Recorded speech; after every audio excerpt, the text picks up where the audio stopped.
Ay, perdón. Sí, perdón. ¿Aquí en Campeche? No, trabajo en ese Chacam. Ah, ok.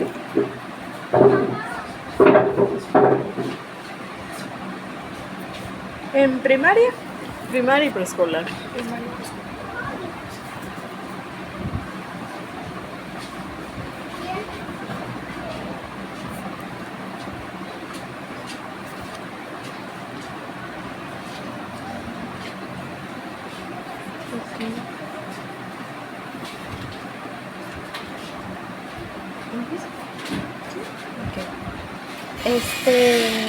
¿Cuál es su formación, el grado de estudios profesionales? En licenciatura en psicología.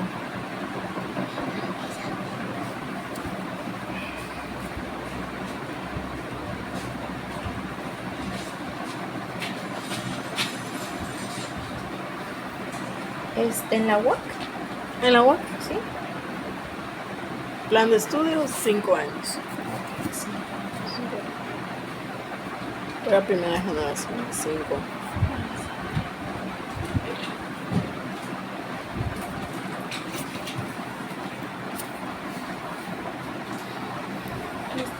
¿Sí nos puede describir un poquito de cómo fue su experiencia en la área educativa? En el área educativa, de cuando inicié. Sí, sí. Ah, ok. Pues bueno, yo inicié, obtuve mi plaza por medio de un examen general y un Ceneval. Ya obtuve la plaza, me mandaron a Palizada. En Palizada estuve como psicólogo en USAER. En esa área estoy desde que inicié. Y de ahí fui cambiando de lugares. Estuve en Cibache igual, en el área educacional también, en el USAER. Y actualmente ya estoy en el Chacam, igual como psicólogo educativo. Estoy en esos niveles que les dije, primaria y preescolar. Sí, anteriormente solo estaba en primaria y ahorita no, ahorita ya nos agregaron unos preescolares, así que ahora pues manejamos todo, los dos niveles básicos. Estoy en 2 primarias, primarias regulares, no porque ahorita también manejamos el nivel de educación indígena. De hecho, en el preescolar estoy en educación indígena, ahí pues nos enfrentamos a una barrera grande, que pues no practico el maya, entonces hay que aprender un poquito acerca de esa lengua. Porque más que nada en las comunidades. Sí, la mayoría de las comunidades donde estamos pues sí practican este lado el maya, ¿no? Y pues realmente la población a la cual estamos atendiendo pues son niños que tienen algunos problemas a nivel emocional casi siempre. A lo que más nos enfrentamos ahorita es a lo que son las separaciones, de los padres. Y en el nivel preescolar, principalmente el trabajo en sí, educacional, es el taller a padres. O sea, manejar esa parte con los padres, orientaciones, sugerencias sobre el estilo de crianza, principalmente igual sobre los límites, porque muchas veces en preescolar las maestras optan por etiquetar a los niños en cuestiones de que, por ejemplo, este niño es TDAH, a veces sin saber qué están diciendo. Bueno, antes decían hiperactivo, ahorita ya agarran una TDAH. O si no, ahorita lo que también está muy, muy de moda, por así decirlo, es TEA. Hay autistas. Sí, y a veces sí, algunos sí, realmente tienen muchas características, pero sin embargo a veces no son.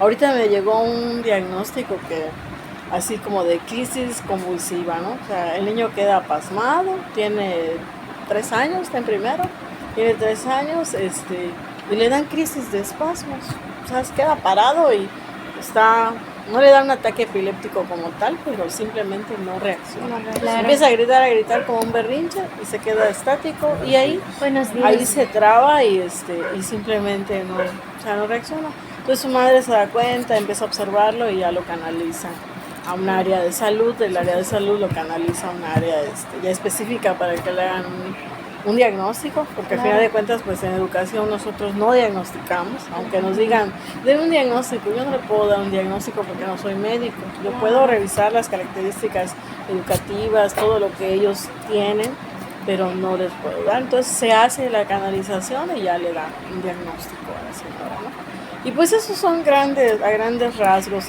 los trabajos que hacemos. En primaria, pues en primaria nos abocamos igual más a cómo van ellos teniendo su estilo de aprendizaje, su ritmo de aprendizaje. El área emocional también es la que mayormente abordamos, ¿sí? Los principios básicos, los dispositivos básicos de aprendizaje, atención, memoria, razonamiento, cómo ellos van aprendiendo, qué dificultades pueden presentar de aprendizaje, dislexia, disgrafia, todo ese tipo de cosas, pues es lo que nosotros tratamos de apoyar al equipo que tenemos, porque Claro. en educación, pues allá en USAID trabajamos con un equipo interdisciplinario, con un maestro de aprendizaje que tiene formación en problemas de aprendizaje, con un maestro de comunicación que tiene un perfil, ahorita ya un perfil de lenguaje y de comunicación. Antes no, antes se evocaban a lo que era audición y lenguaje, ahorita no, ya están más específicos a trabajarles lo que es una terapia de lenguaje. Sí, porque hay muchos niños que ahorita van en preescolar, los niños llegan, pues tienen su periodo, ¿no? O sea, no lo han logrado adquirir todavía el lenguaje y a veces piensan algunos que tienen dificultades. Algunos sí, hay otros que no. Entonces también hay que estar con ellos. Y principalmente, les digo, el trabajo en preescolar es con los padres. En primaria con los maestros, con los padres y esa área, ¿no? Y luego repetir mayormente, vamos a lo que son un solo día. Trabajamos una gran demanda de escuelas. En este caso, en mi función, trabajo con 5 escuelas. Voy un día a cada escuela. Entonces, uno imagina como cuando estás en la carrera, voy a trabajar en un lugarcito donde voy a tener, ahorita dice Ran, aquí donde está el aire. En realidad no, a veces pasamos cosas, pues, carencias. Hay lugares donde no hay una aula específica. Sí. No por estar en una zona rural, por así decirlo, pero a veces hay lugares donde no podemos trabajar debajo de un arbolito, en una bodega. De hecho ahorita así estamos, hay un preescolar donde estamos en una bodega que es de lámina, pues está todo cerrado, hay un montón de calor. Cuando yo voy a hacer una entrevista se salen todos mis compañeros, pero de repente necesitan material de educación física y se meten de física a buscarlo y le tengo que decir a la señora, tontito, no, esperen, y cosas así. A veces me voy a la dirección, a veces, entonces todas esas situaciones pues no me la dicen en la carrera, ¿no? Siempre así. Claro, van a hacer. Lo ideal. ¿Qué es lo ideal? Ahorita pensamos estar en un cubículo con clima, con esto. No es así. Ya en la realidad no es así. O sea, ¿a qué nos enfrentamos? A los prejuicios también. O sea, apenas digan, ay, viendo la psicóloga, ay, Jesús, ¿qué pasa, no? O sea, se asustan, los niños no quieren ir, los padres no quieren ir, porque piensan que uno les va a investigar la vida, que les va a decir, que les va a criticar. Pero en realidad no. Entonces hay que también tener mucho tacto, cómo manejar, cómo dirigirse a ellos. A veces, como dicen, bajarse a nivel de ellos con cierta mesura también, porque pues hay que saber cómo tratarlos. A veces cuando llego a la escuela me dicen, es que el papá se peleó, hizo un escándalo, es así, y te dan las características que ellos ven. Entonces si uno se predispone a de que esta persona es así, pues a veces uno también carga esa parte, ¿no? Y cuando vas a hacer la entrevista o cuando vas a dar una orientación, también te contaminas a veces de esa situación. Pero pues hay que tratar de no cargar con eso y, bueno, ¿qué es lo que pasó? Dígame usted, hablar. O sea, y a veces la gente opta por ese rapport que uno pueda tener con ellos o por esa empatía que uno logra con ellos. Y a veces hasta la persona más humilde, pues hay que tratarla bien. Y a veces eso es lo que pasa. Cuando ven que, ay, está fulanito de tal, no voy a ir porque me va a decir esto, me va a regañar. No, o sea, no, yo no le vine a regañar, yo no le vine a averiguar. O sea, aunque su hijo me diga que tiene 2 o 3 papás, aunque su hijo me diga que usted tiene un vicio, aunque usted me diga, o sea, no. O sea, aunque los maestros dijeron que hizo esto, no. O sea, aquí lo que interesa es su hijo, ¿no? O sea, es que él salga de este problema, es que usted lo pueda ayudar en casa, aquí, allá, o sea, muchas cosas. Y a veces todo lo que nosotros aprendemos, a veces hay que seguir buscándole. ¿Sí? Hay que seguir, no solo es la teoría, sino que la práctica es completamente distinta. Sí. Claro, porque tampoco va a venir a ti, te va a decir, ¿cómo ven? ¿Estudia aquí o solo en tu tu cubículo, con tu clima, pero si no buscas como que el trabajo tampoco te va a llegar a ti. Sí. Usted, como usted dice, ¿no?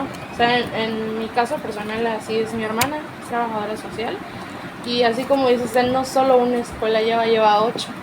Entonces, cinco primarias y 3 preescolares.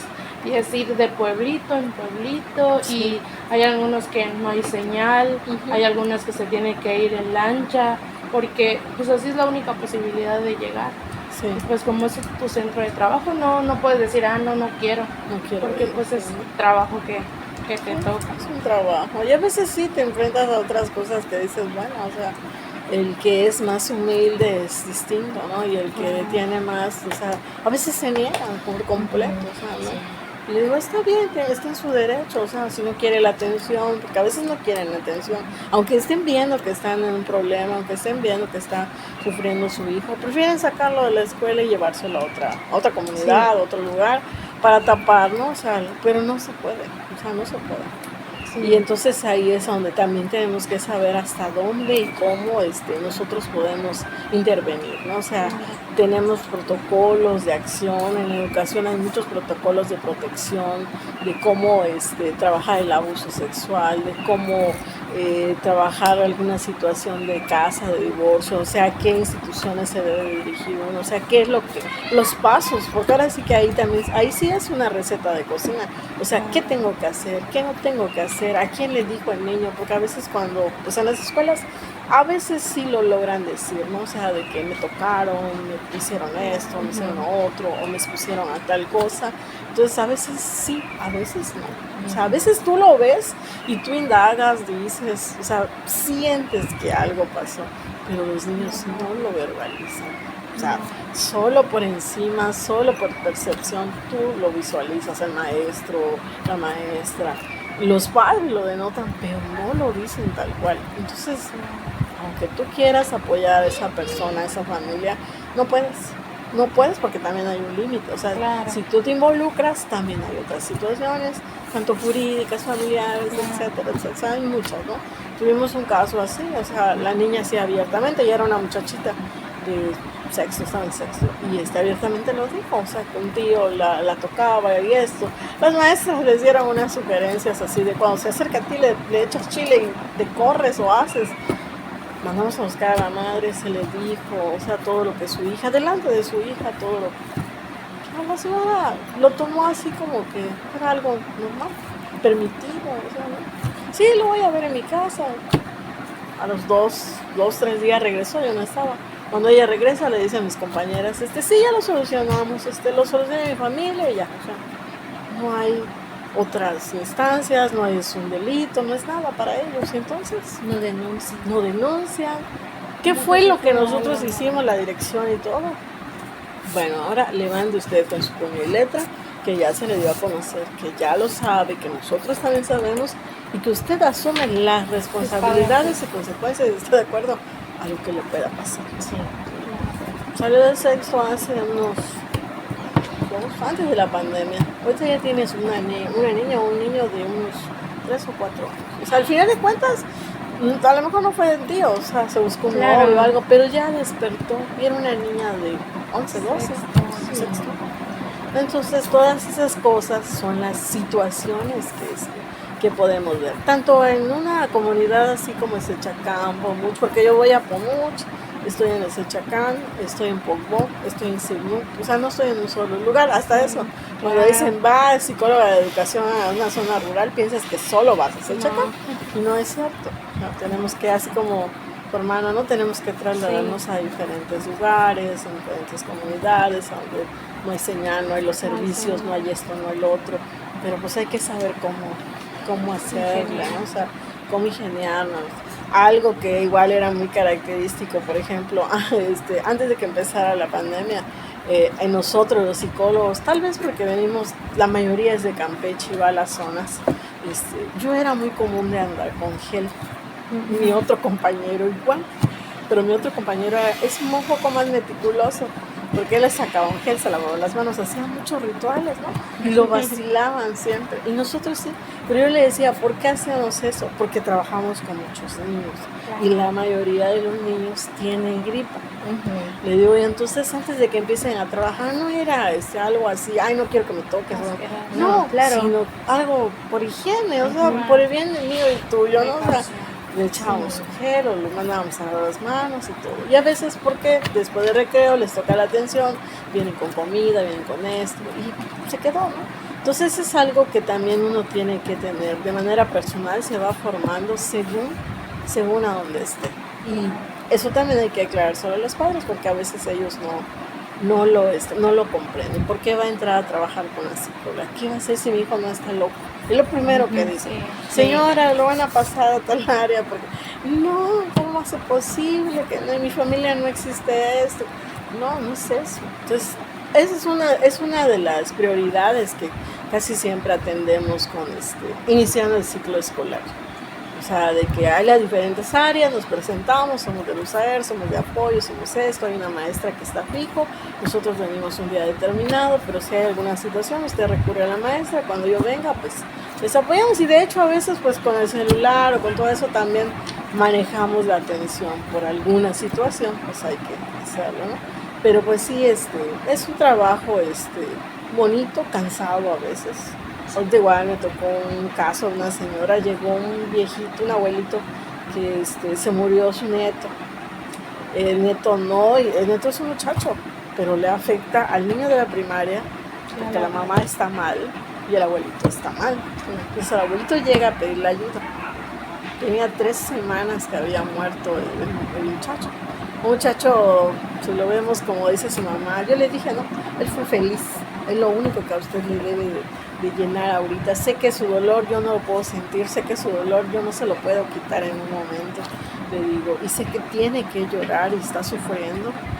Un muchacho ya iba a acabar su carrera en el tecnológico de Calquini, se ganó un premio, estaba trabajando para irse al viaje, era un viaje, y quería juntar más dinero. Se mete a trabajar en eso del Tren Maya, le da un golpe de calor, creo que tenía dengue y se le complica y le da un paro respiratorio. En 2 días va a trabajar y al tercero le pasa. Entonces su mamá ¿cómo quedó? Ahora sí, como dicen, choqueada, mal, claro, o sea, no es algo inestable. Que te esperas. La señora la llevaron al psiquiatra para que le dieran algo para dormir, para sus nervios, estaba alterada. Es un zombie. Ese día que yo la vi que entró al salón, llegó, o sea, la mandaron a buscar porque su niño de 4º año no hace nada en el salón. Los primeros días no hace nada y está ausente y lo ven así y él no era así. Por eso la mandaron a buscar, así con mentiras. Pero la señora así nada más se sentó, le pregunté, ¿hay alguna situación? Porque reportaron a su niño por esto y esto, y se soltó a llorar. O sea, la señora estaba mal, muy mal. Entonces, ahí, ¿qué le dices? ¿Qué palabras? No hay palabras. O sea, yo la dejé que se desahogara, pudo desahogarse, pudo hablar, y empiezan esas preguntas que a veces uno dice, ¿qué contesto también? Sí. Porque dice, tengo miles de interrogantes, ¿por qué a mí? ¿Por qué me pasó? ¿Por qué esto? ¿Por qué lo otro? ¿Por qué mi hijo? ¿Por qué? Y les digo, ahora sí que lo que yo le pude, ahora sí que como le dije, yo no le puedo dar una respuesta certera, yo no le puedo aclarar sus dudas, pero le puedo aclarar su panorama. De todo lo que ella me dijo de su hijo, lo único que yo le puedo decir es que usted tiene que recordar los momentos bonitos, bellos y todo. Y fue una buena madre con él, y fue un buen hijo, no tenía vicios, era un buen estudiante, o sea, y él fue feliz todo el tiempo, hasta tuvo una novia, le digo, fue feliz, le digo, eso es lo que usted tiene que hacer. Y la señora lloró, se desahogó un rato, estábamos como unas 2 horas y se fue un poco más tranquila. Le digo, ahora, lo único que queremos también, pues es que yo sé que el proceso de duelo no es de ahorita, y esto está reciente, hay que darle tiempo, hay que llevar un proceso, usted tiene, si quiere llorar, si quiere gritar, lo puede hacer. Le digo, pero también tiene que recordar que todavía existe un niño de 10 años y un joven de 15, todavía tiene uno de 15 y tiene uno de 10. Y tiene sus padres, que sus padres también están preocupados por usted. Le digo, porque me imagino que nunca le dije, porque el abuelito llegó llorando, ella no lo sabía. Ella quería que atendieran a la señora sin que lo sepa. Y la señora no quería ir. Me dice el maestro de primaria, no va a venir, no quiere. Digo, porque sabe a qué viene, dice, no sabe a lo que viene, entonces no quiere.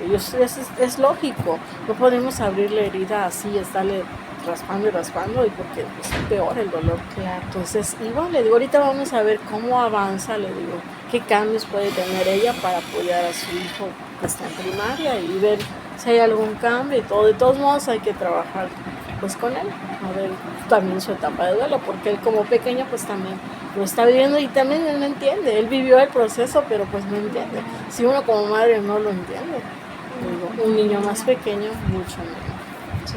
Y realmente pues esas son las experiencias que tenemos. Sí, porque pues no es lo mismo como hijo enterrar a tu mamá, ¿no? Porque ya sabes que pues ya pasó por ciertas etapas, aunque una Sí. madre enterrar Es a distinto, un- los duelos son completamente distintos en todas las edades. Yo también le decía, pues no, es un boleto que todos tenemos, pero nunca sabemos cuándo se va a hacer efectivo. Los niños nos preguntan, mi hija pregunta, ¿quién se va a morir primero? O sea, los abuelitos, porque ya están viejos. Y yo digo, no, o sea, no, o sea, tampoco le puedo engañar. O sea, Claro. no, o sea, no puedo ser yo, puede ser tú, puede ser un hermanito, puede ser un primito, cualquiera. O sea, nadie sabe lo que te puede pasar. Pero para nosotros la muerte, hablar de muerte es como hablar de sexo. O sea, no podemos aclarar las cosas tan claras, Sí, ¿no? Entonces claro. tendríamos que ir a lo que ellos van preguntando y les respondiendo pues con la verdad. Ayer la vacunaron por lo del COVID. Y yo le empecé a decir, vas a ir a la vacuna, gritaba, lloraba y hacía berrinche y se lo dije. Sí, y me dice, es que me va a doler, sí te va a doler, o sea, todas las cosas duelen, pero a menor o a mayor proporción, pero duelen. Es un piquete siempre, y ayer le venía explicando ya cuando regresábamos, que ya la vacunaron, y le digo, sí me dolió, no mucho, ¿ya lo ves? ¿Y por qué me dolió? Le digo, porque la aguja tiene un filo que corta y ya, ¡ay! Se pone a llorar. Le digo, sí, ya pasó, le digo, ya pasó, pero no te puedo engañar, te tengo que explicar tal cual es. Le digo, está bien, ¿no? O sea, y así, esas son las cosas que a veces tenemos que trabajar también con los padres, que les tenemos que aclarar el gran panorama que a veces tienen de sus hijos, las posibilidades, las dificultades, las fortalezas que ellos tienen. O sea, hay que aclarárselas bien y a veces ellos no lo aceptamos. A veces como padres no aceptamos que estamos fallando o que hacemos las cosas bien, ¿sí? Porque hay muchas madres que no reconocen pues que están haciendo un buen papel hasta cierto punto. Pero a veces también hay madres que no se dan cuenta de que están haciendo mal por muchas cosas, permisividad, mucha sobreprotección, o sea, no los dejan ser tal cual la edad que tienen. Entonces todas esas cosas pues a veces impiden el trabajo, hay barreras para que ellos puedan desarrollarse tal cual son, o sea, la edad que les corresponde, ¿no? Sí, entonces eso también es un trabajo difícil con los maestros de tanto de preescolar como primaria, igual hay que trabajarlos demasiado.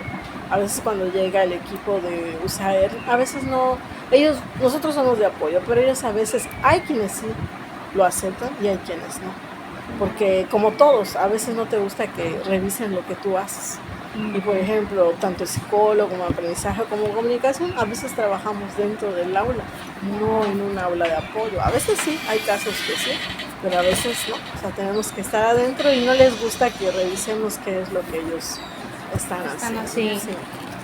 Claro. ¿Cuáles son los modelos de intervención que más le ha sido útil? Modelos de intervención, pues conductual, principalmente eso. Mayormente nos abocamos a eso, lo humanístico. Sí, son los modelos más. La terapia conductual es la que más, la terapia de recompensa es lo que más funciona en lo que es preescolar.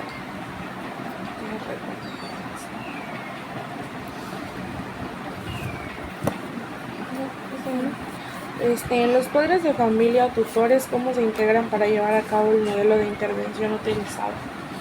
Pues lo que pasa es que, bueno, de que les realizamos la entrevista, les hacemos ahora sí que un seguimiento para que ellos puedan integrarse a lo que es lo que ellos necesitan, se les dan ciertas orientaciones según el trastorno o la situación que los alumnos tengan y ya van de manera esporádica a ver, o sea, cómo están los niños, esa parte, ¿no? Los días que yo asisto a la escuela son los días que ellos van. A veces también les dejamos sugerencias a los maestros para que ellos también trabajen junto con los padres, ¿sí? Principalmente. Y te digo, el modelo de intervención también que más utilizamos es lo que es el taller a padres, orientaciones individuales o grupales, ¿sí? Ese tipo de cosas es lo que más se trabaja con ellos. Entonces, como la corriente psicológica en que se basa es la conductual. Conductual y humanista, es lo que más. Ok. ¿Cuáles son los principales factores que considera que facilitan los procesos de enseñanza? Los principales factores, pues realmente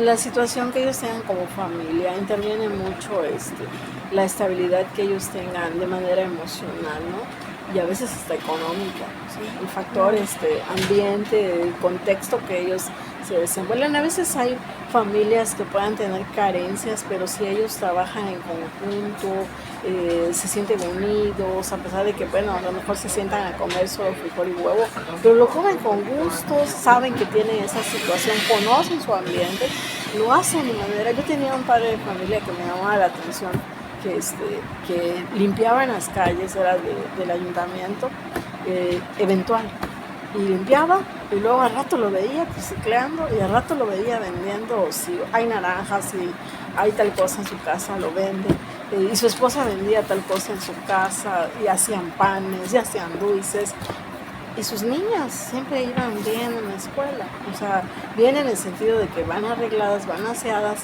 y llevan lo que necesitan, sin lápiz, sin una cartulina, o sea, nunca les faltó, y me asombraba, y decíamos, bueno, y vestían de lo que la gente les regalaba, pero no se sentían mal, y estaban bien, emocionalmente no estaban mal, tenían dificultades, una de ellas tenía estrabismo y tenía dificultades de aprendizaje, pero era feliz con su ambiente, con su situación, ¿no? Entonces a veces también veo que hay niños que lo tienen todo, pero como no tienen el lado afectivo, o sea, ese factor afectivo también le repercute bastante, ¿sí? Porque podrán tener la mejor mochila, el mejor desayuno y todo, pero simplemente no avanza. ¿Por qué? Porque lo lleva una señora, lo busca una señora y ellos no se desarrollan a lo mismo que otro que no tiene. Entonces el ambiente, la situación económica, es un factor que interviene mucho en cómo se va a dar todo. Claro, porque lo pueden tener todo y a la vez nada. Nada. O sea, en parte como usted dice, ¿no? O sea, cómo es que en esa parte de que su papá ve la manera de cómo darle lo mejor en su ambiente de ellos, ¿sí? Darle lo mejor y que no padezcan de nada. Sin embargo, el que lo tiene todo padece de no tener el amor de sus padres, las figuras, su figura materna, su figura paterna. A veces, igual por un caso de mutismo selectivo, los padres trabajaban desde temprano y regresaban hasta la noche. Tenía todo. Estaba con los abuelitos, no hablaba con nadie. Empezó a hablar, pero luego dejó de hablar.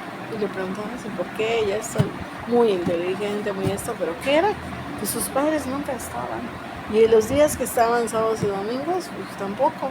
O sea, se sumían en su trabajo, porque trabajaban, creo que, en el tribunal, en Coven, y entonces son licenciados. Entonces, todo eso los absorbe y no, simplemente no había tiempo para eso, ¿no? Se dan cuenta cuando de plano ven que el niño, o sea, ya creció, tenía 5 años en aquel entonces y ni una palabra, solo nada más te veía y no reaccionaba.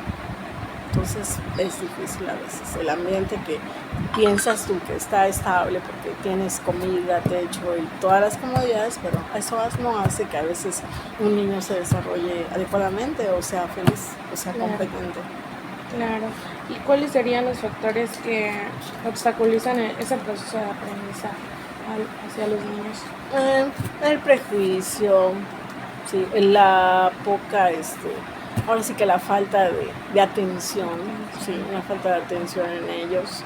Y pues de una u otra manera a veces también los vicios, la drogadicción, o sea, bueno, precisamente ayer me contaba una maestra que hay un niño que ahorita tiene muchas actitudes violentas, agresivas, que el año pasado no tenía, pero ahorita sí, ¿no? y que asiste muy poco, un día sí, un día no, un día sí, y así está. Y me dice, pero ¿sabes por qué? Me dice, ya averiguamos, dice, esa maestra vive en Xochacán, que tanto la mamá como el papá toman mucho, entonces no se despiertan para traer al niño. Entonces eso es simplemente, ¿no? El niño cómo va a aprender y cómo va a reaccionar en la escuela. Claro. Sí, ay, porque un día dijo que había visto que los padres se agarran y se dan. ¿Y tú qué haces? Pues me quedo a verlo, dice. Pues está chiquito, el año pasado estaba en primero, ahorita está en segundo de preescolar. Y ve todo eso, entonces, ¿por qué está siendo violento esta vez? Porque ya está más grande y porque eso ve.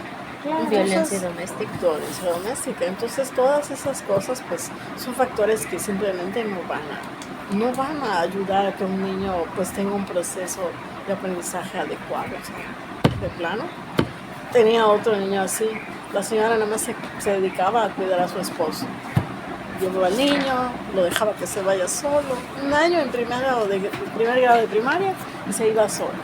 Nunca le iba a ver a comer, nunca le llevaba desayuno, o sea, el niño andaba así. Llegó creo que hasta tercer año y se convirtió más agresivo, más alterado, o sea, terrible. Y llegó un maestro practicante que se empezó a preocupar por él. Y me decía, maestro, vamos a visitar a su mamá para decirle que por qué. Y me dice, ¿sabe qué? Leí todo, dice que él, por todos los problemas que tiene muchas posibilidades de llegar a ser un delincuente cuando ya tenga. Sí, le dijo, así tal cual es el diagnóstico, es un posible delincuente. Llegamos a quinto y sexto porque repitió muchos años, fue arrastrando. Efectivamente, empezó a llevar un tenedor, un cuchillo, ya amenazaba a los maestros, ya amenazaba a los niños, terminó sexto, pero así, a duras penas. Ya cuando salió, ya lo veían en la cancha, se juntaba con muchachos más grandes, ya fumaba, ya había probado cerveza, ya. Nunca lo atendieron. Se le dijo, la mamá llegaba, sí, es cierto, te firman, no le importa, se lo decíamos. Al final de cuentas, en eso terminó. ¿Por qué? Porque no hubo atención, no porque fuera malo. A lo mejor sí tenía alguna dificultad para no aprender, pero si ella nunca se sentó a apoyarlo, a ayudarlo, pues lógico que no va a aprender. Aunque la maestra, y también otro de los factores es cuando los maestros no tienen un buen, ahora sí como no un buen método, sino que no logran entender o comprender que cada uno de los alumnos tiene un proceso distinto de aprendizaje, que tiene un ritmo completamente distinto, que el que aprendió la A, la I y la U primero, y el otro pues va a tardar, aprendió la A primero, o aprendió primero los números y luego las letras. Entonces ellos quieren que todo sea así, y no es así. Y eso es un factor también difícil, dificulta mucho porque a veces ellos no son conscientes de esa parte, de que aunque tengan 20 en el salón, piensan que los 20 que son de primero, todos tienen que ser iguales. Claro. Y no es así. Juanito es así, Anita es así, Vengana es así. ¿Y por qué? Le digo, porque hay 20 historias diferentes, 20 padres diferentes, situaciones económicas distintas, aunque todos viven en el mismo lugar, aunque no es lo mismo. Eso sí, algunos sí. Los años de servicio de los maestros también van impidiendo el proceso de aprendizaje, porque pues muchos se vician a que nada más hacen esto y ya, ¿no? O sea, todos salen iguales, pero no se detienen a observar que hay diferentes dificultades, hay diferentes carencias. De hecho, a veces no se dan cuenta de que a lo mejor algún alumno tiene algún problema de audición o de visión, o de que no desayunan, de escritura. A veces ellos aceptan como sea la tarea, o a veces no se las califican, o a veces, ¿qué será? No les dan un reforzamiento positivo, de acuerdo, ¿no? O sea, no son asertivos, algunos no son empáticos. Ahora sí, como dicen, no se ponen en los zapatos de uno. Entonces, todas esas cositas pareciera que no afectan o que son insignificantes, pero sí afectan el proceso de aprendizaje de un alumno, de cualquier nivel, porque no solo es de preescolar, de primaria o de secundaria, en todos los niveles hay obstáculos. ¿Cuáles son los problemas éticos con los que se ha enfrentado? Problemas éticos, pues, ¿qué será? A veces piensan que uno puede saber y decir que todo lo que uno diga se tiene que realizar, ¿no? O que tiene que ser, ¿cómo decirlo? Verdadero, ¿no? O sea, y a veces nosotros podemos también cometer errores, ¿sí? Y a veces se dan cuenta, ay, bueno, no lo hice bien o no dije bien esto y te das cuenta, falla mi ética, ¿no? O sea, tal cosa, ¿no? Y he tratado de cuidar ese aspecto en las cuestiones que son, por ejemplo, de las entrevistas, de los datos, de esto, o sea, con quién nos compartimos, con quién no. O sea, ahí a veces sí quieren saber o a veces pensamos que con decir todo, o sea, es el trabajo, pero no, o sea, hay que saber ser prudente en ese aspecto, ¿no? O sea, moral, porque pues hay cosas delicadas que no todos no se pueden ventilar en cualquier lado. Entonces ahí es, ¿no? Y el prejuicio que a veces dicen, no, o sea, ¿quién va a solucionar el problema? El psicólogo, una psicóloga, ¿no? O sea, esperen a que ella llegue, pero no, o sea, nosotros no tenemos varita mágica para resolver las situaciones que se dan en las escuelas. Pues también tenemos que saber y poner los pies firmes de qué es lo que podemos hacer y qué es lo que no podemos hacer, en qué problema nos podemos meter con decir o enjuiciar o diagnosticar algo que pues no me compete, ¿sí? Entonces hay que tener muy en claro que ahora sí que mi código ético de qué puedo hacer y qué no puedo hacer, hasta dónde puedo llegar y hasta dónde está permitido, ¿no? O sea, en todos los sentidos y más con el lenguaje, con las actitudes, porque un gesto a veces hace mucho.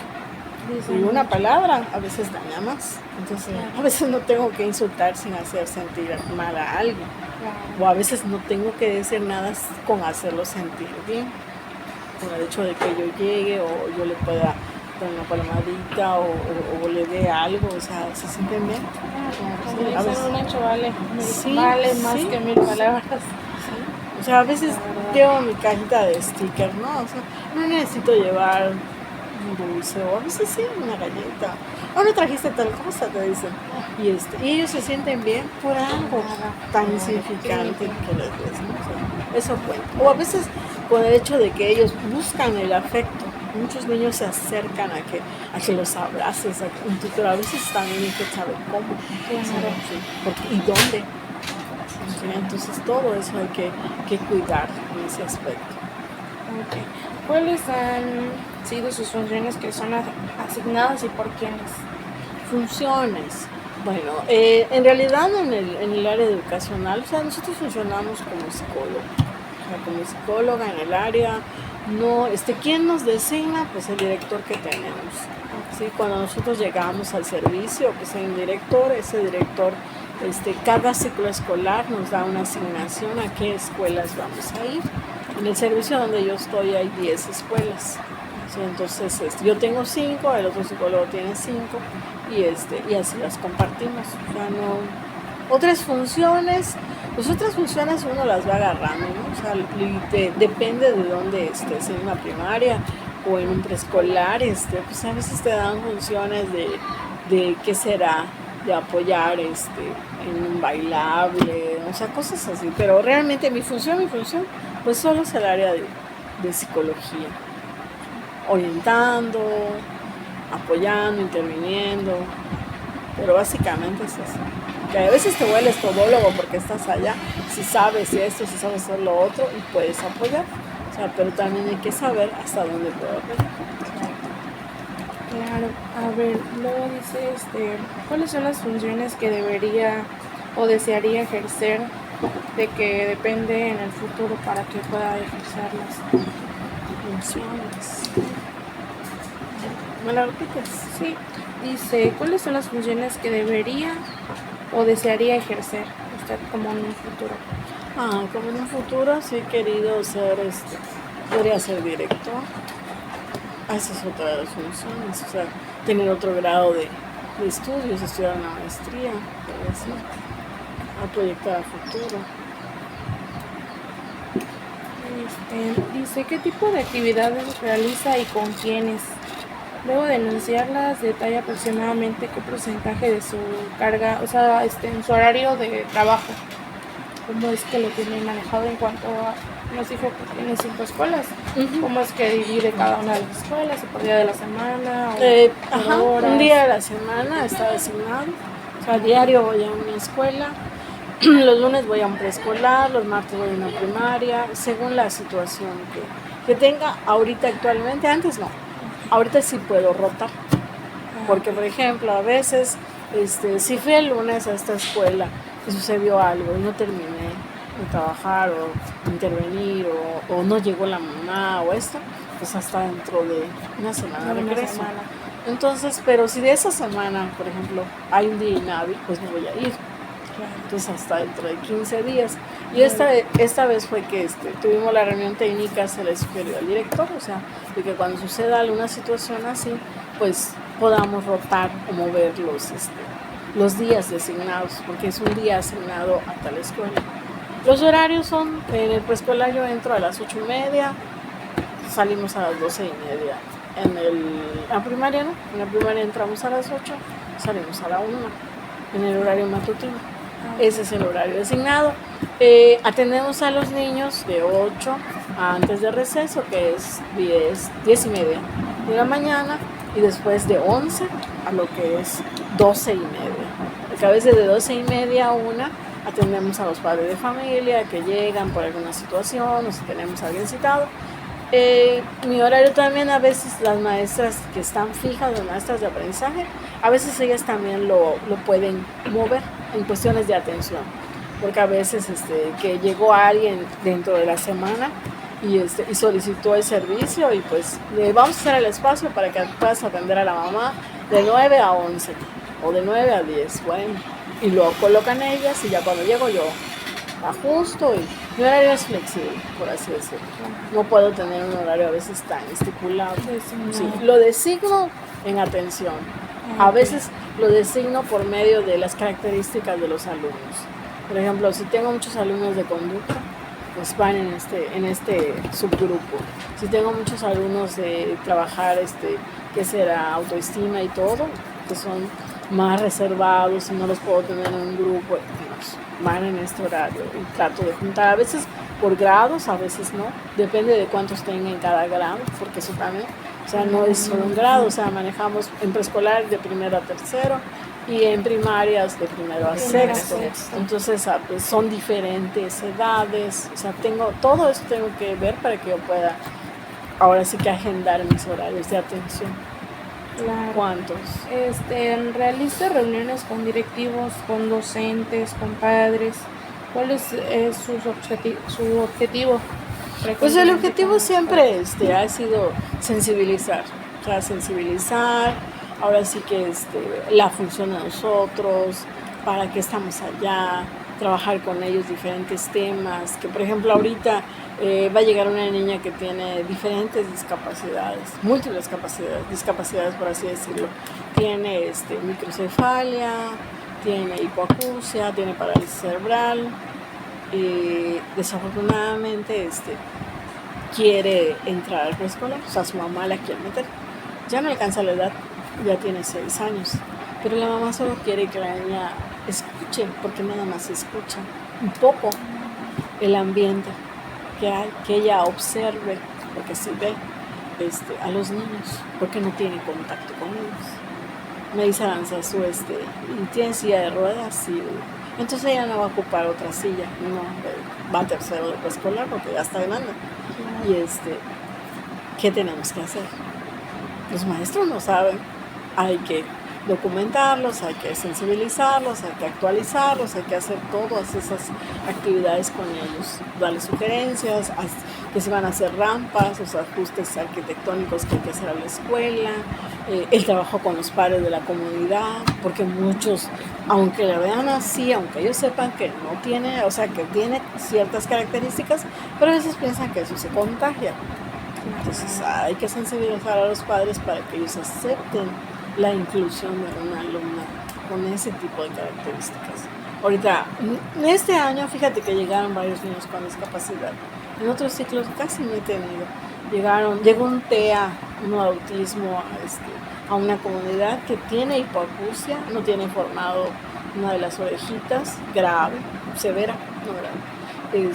Tiene TDAH también, TDAH, autismo y eso. Entonces, o sea, es terrible. Sí.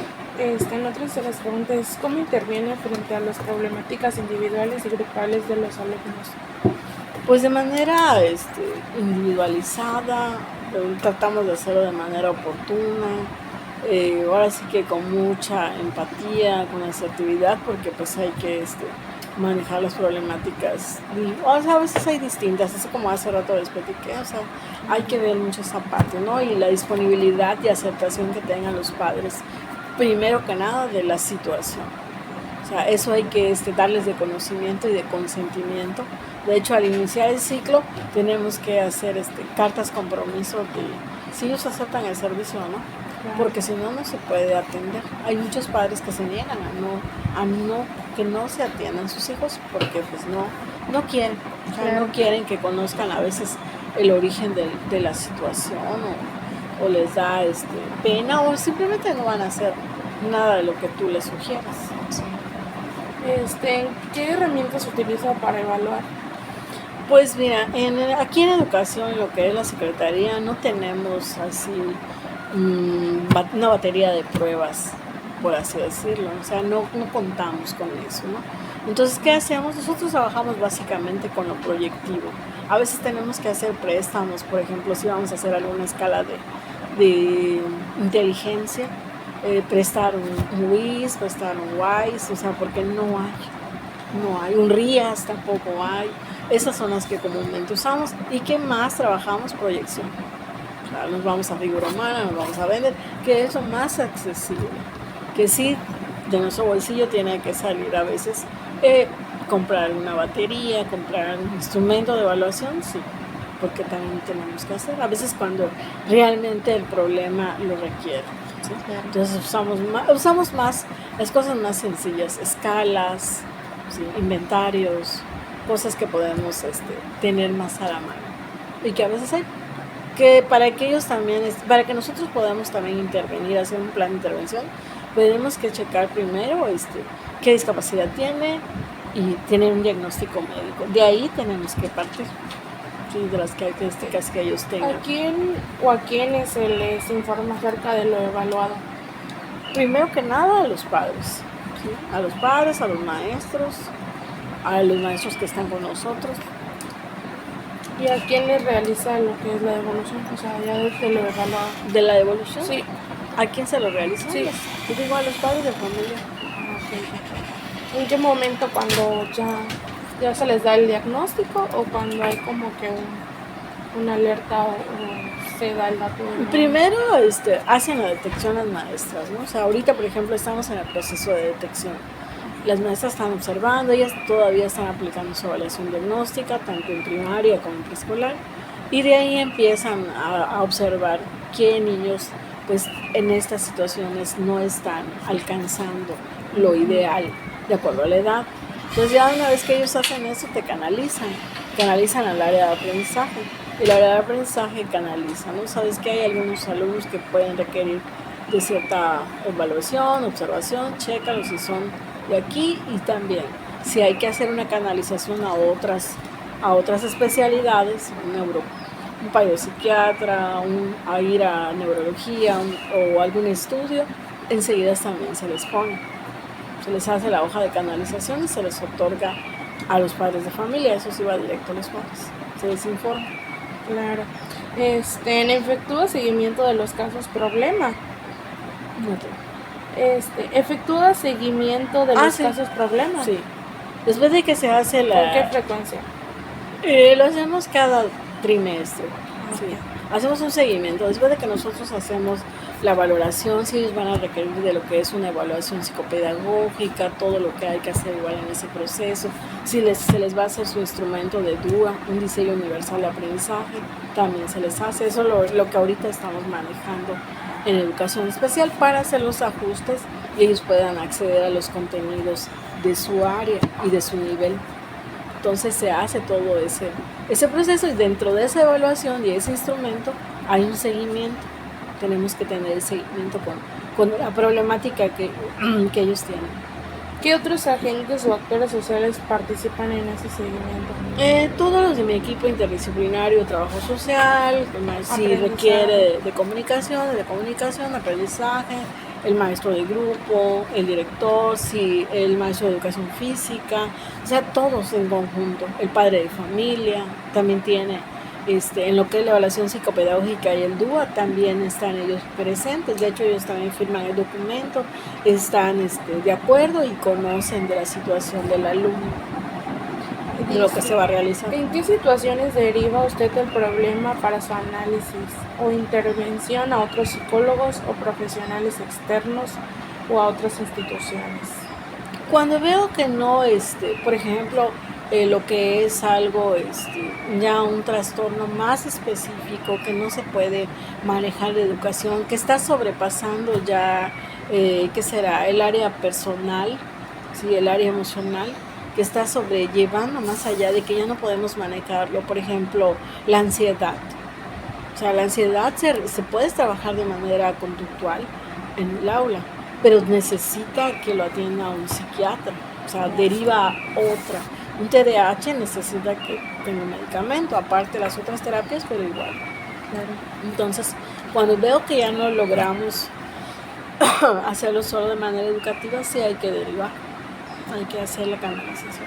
Claro, solo entiende la función de psicóloga educativa, ¿verdad? Uh-huh. ¿Cómo se siente en su labor de psicólogo educacional o actor psicoeducativo? ¿Recibe el reconocimiento profesional esperado en su labor? Yo considero que sí, porque creo que a veces de la remuneración económica que uno recibe de su trabajo, pues es algo significativo, ¿no? O sea, podemos decir, es algo que tiene que ser, ¿no? Pero la satisfacción que tienes cuando ves que el alumno sale adelante, o ves que tiene un poquito de cambio, que los padres se sienten agradecidos, que el director reconoce lo que haces, que te lo agradecen, ahí ves que podemos decir, bueno, está bien. Estoy haciendo bien las cosas. O que yo me sienta bien con lo que hago, mucho más. Claro. ¿Recibe la retribución adecuada? Institución educativa con relación a la totalidad que tiene que hacer como psicólogo. ¿A la qué? A la institución educativa. ¿A la institución? Sí. ¿Cómo valoro? Sí. ¿Cómo valora usted qué hacer en la institución educativa? Bueno, pues realmente pues valoro en el sentido de que en el programa, por ejemplo, ahorita que estamos llevando, ¿qué necesidades hay? O sea, de ahí partimos de las necesidades de los grupos, de las necesidades a nivel comunidad, te digo, a lo que realmente nos estamos enfrentando ahorita en lo que tuvimos el consejo técnico intensivo. Pues las maestras estuvieron haciendo su diagnóstico, ¿no? Y del diagnóstico de escuela que ellos tienen, pues ahí hay muchas necesidades. Principalmente ahorita nos enfrentamos a que hay muchas mamás jóvenes en lo que es preescolar, segundo y tercero, ¿no? Pero también nos enfrentamos a algo que nos llama la atención. Ahorita se llenaron los grupos de primer año. En los años anteriores casi no había niños ya de preescolar. Ahorita ahora sí que en el nivel tal vez mundial, ya las parejas ya casi no quieren tener hijos, ¿no? Y entonces hay poca población para atender en esas cuestiones, pero nos llamó la atención que esta vez que llegaron los niños de primero son bastantes. Pero me llamó otra característica, ese día yo ayudé a que entraran. Y que hay muchas madres mayores, o sea, arriba de 40, o sea, se ven grandes, ¿no? Y yo pensaba, ¿es su abuelita? No es su abuelita, es su mamá. Entonces decían que con la pandemia pues estaban en casa y pues hicieron más niños, ¿no? Y entonces, pero eso también está alterando de una otra manera porque muchos niños de primero no se querían separar de sus mamás. Entonces se ve así, yo me imagino que son hijos ya los más chiquitos, como dicen, y están más consentidos, más sobreprotegidos, que tuve que sacar pero a las mamás. ese día del salón. Estaban adentro, se querían quedar al primer día y no era posible, ¿no? O sea, hay que salir, déjenos, iban a llorar y sí lloraban demasiado. Pero esa es una de las situaciones. Te digo, padres muy jóvenes de 16, 17, 18 años y ambos, no solo a veces piensas que la mamá es más chica, no. O sea, son niños. ¿Qué les preguntan? O sea, si ellos creo no saben todavía tal cosa y cómo van a cuidar un bebé de 3 años, ¿no? O sea, ese es el detalle, ¿no? A esas situaciones valoramos cómo vamos a atender a la población en la institución en la que estamos, que estamos rodeados de tal cosa, hay mucha gente con vicio, hay enfrente de la escuela, venden drogas. ¿Qué hacemos? Enfrente del preescolar hay un clandestino. ¿Qué hacemos? Depende. Llegan las meseras, llegan los señores que van a tomar. Está saliendo de la escuela, está pero así, a un paso de que entramos. ¿Qué hacemos? Preguntan, ¿qué hacen acá? ¿Qué contestamos? Entonces, esas son las, ¿cómo vamos a atender? ¿Qué vamos a hacer? Una denuncia anónima, un esto, una otro, o sea, todas esas cosas hay que valorar desde qué funciona. Y fíjate que en la mayoría de los planteles educativos a donde estamos, le otorgan mucho peso a lo que tú puedes opinar, desde mi función. O sea, ¿qué dice la psicóloga? O sea, ¿lo ves así? ¿Cómo lo ve usted? ¿O cómo ve esta cosa? ¿O este tema? ¿O esto? ¿Lo otro? Ahorita con lo de los libros. O sea, están haciendo mucho ruido, ¿no? Sí. De que sí está bien, de que sí está mal, de que... Y no te vayas tan lejos, dentro de la misma familia a veces dicen, ¿cómo es posible que tu hija sepa que hay vulva y que hay vagina y que hay pene? ¿Para qué? O sea, ¿por qué? Porque tiene que saberlo si tiene 5 años, ahorita, pero si lo sabía desde que tenía 2 o 3 porque se lo dijo. Aunque le pueda decir otras palabras, porque sí lo dice, le digo, pero que ella sepa realmente lo que es y que está mal.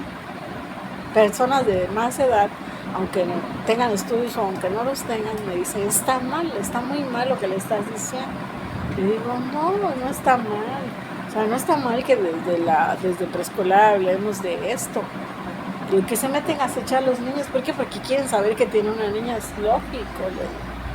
Entonces, pero hay que enseñarles y hay que decirles qué tienen que hacer, qué se puede hacer, qué no se puede hacer, qué se puede tocar, qué no se puede tocar, o sea, todo eso. Pero si uno no lo habla y no lo dice, pues lógico que no van a aprender y se van a hacer malas ideas, malos prejuicios, cosas. Entonces, esa parte, todo eso, pues sí, que tiene que valorar.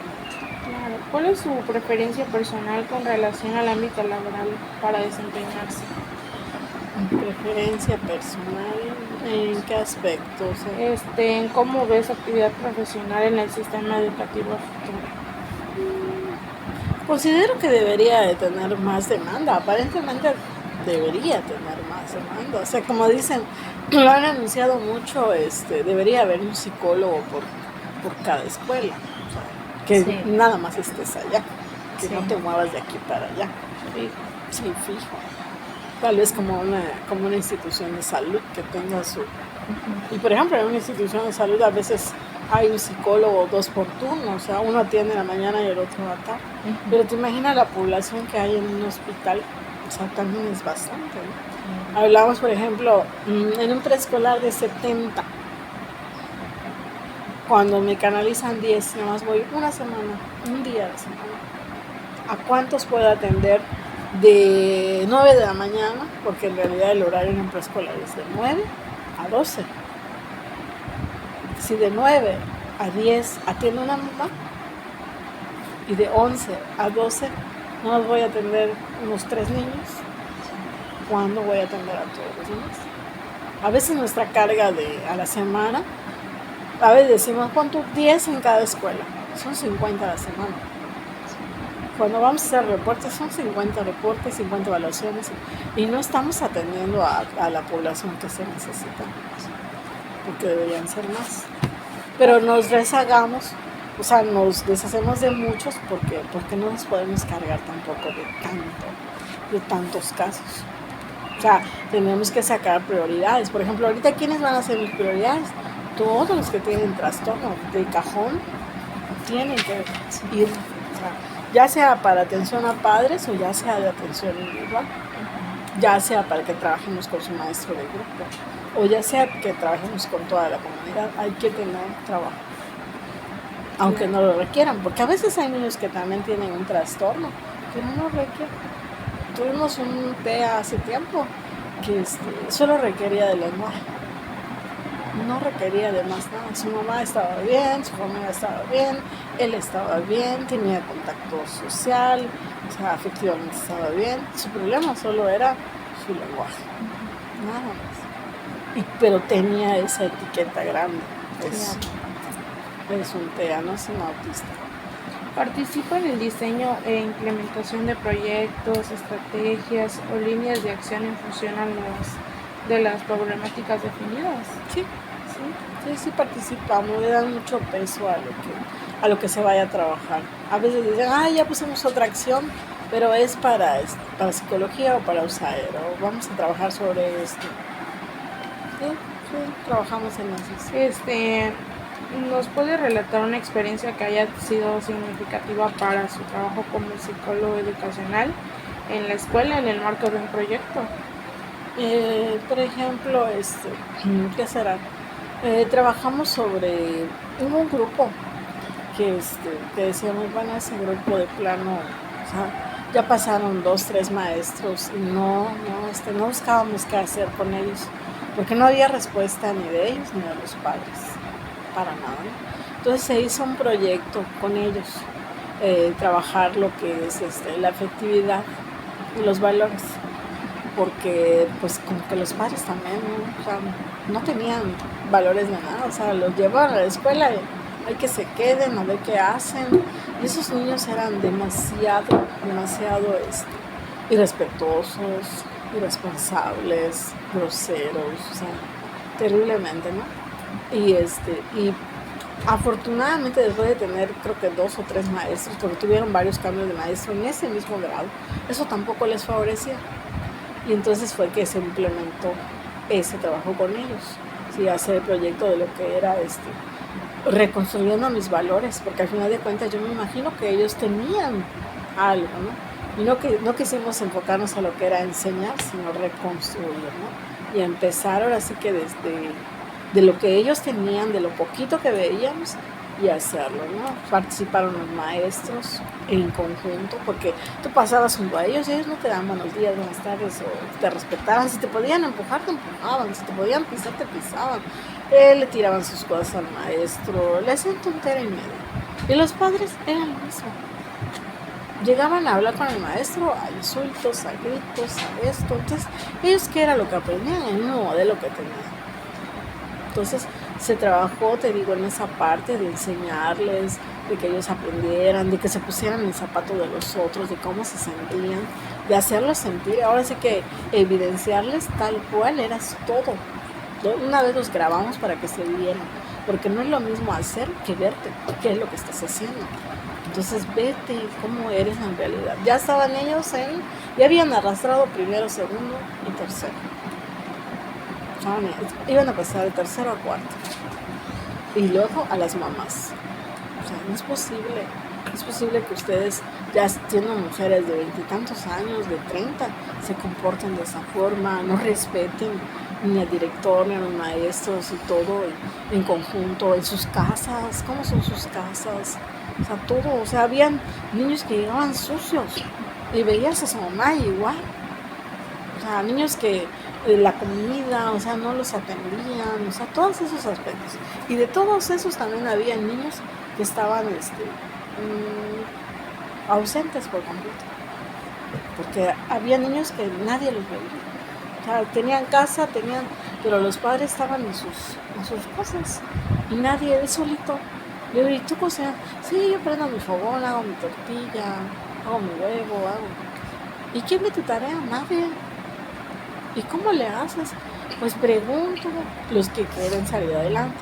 Y los que no traen la tarea, no hacen nada, ¿no? Estaban reprobados, no sabían leer, no sabían escribir, no sabían nada. Y a los padres les valía. Entonces era algo de plano, algo así que digo, bueno, hay que hacer algo. Y lo único que se ocurrió fue hacer eso. O sea, un proyecto por pasos, se trabajó de manera individual, se trabajó de manera grupal para ver qué resultados. Y a la larga de todo ese grupo, que eran como 20 y tantos, lograron salir, ¿qué será? Unos 15 de eso. Pero los demás siguieron en lo mismo. Aunque se trabajó, aunque se les dijo, aunque nada, no veíamos respuesta. Y van arrastrando más carencias, más dificultades, porque van creciendo. Y luego llegaron niños a sexto sin saber escribir bien, sin saber leer, solo pasaron. ¿Qué futuro espera?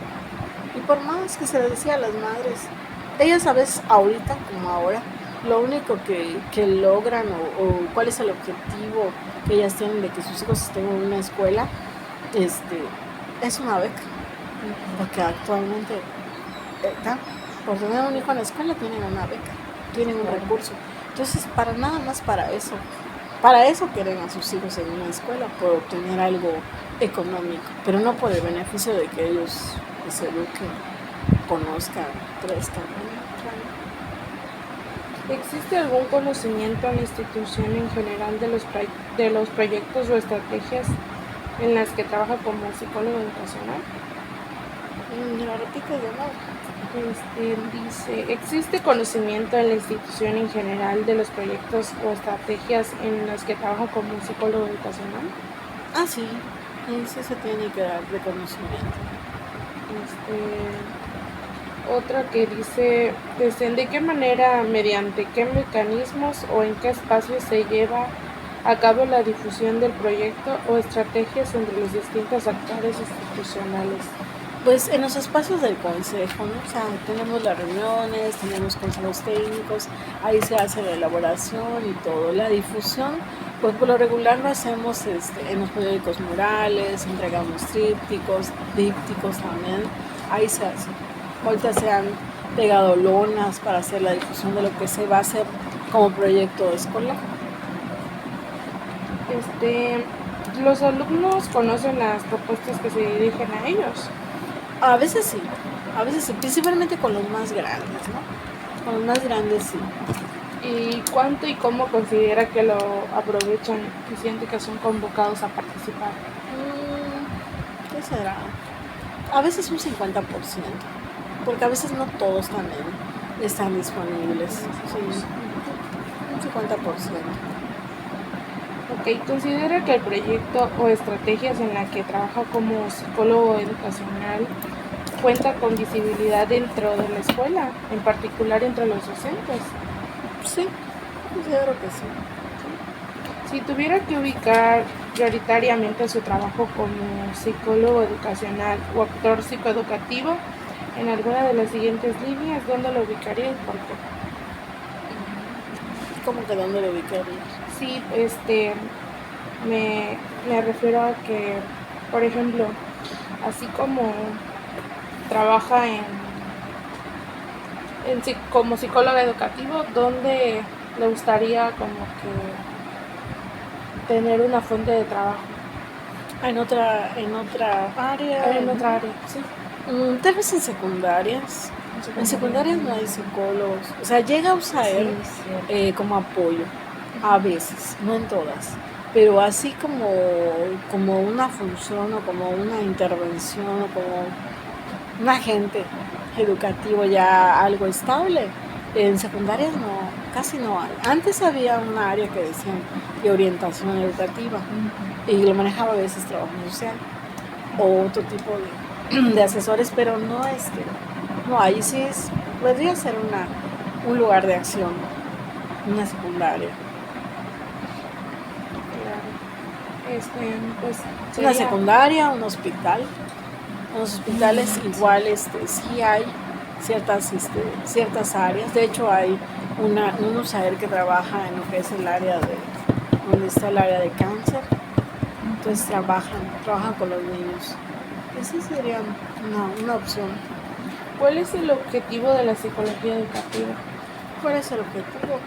Pues que el alumno se desarrolle de manera integral, ¿no? O sea, que desarrolle todas sus áreas, todos sus potenciales, sus fortalezas, que pueda ahora sí que vencer esas barreras de su aprendizaje, de sus procesos, enriquecer sus dispositivos, estimular todas esas áreas.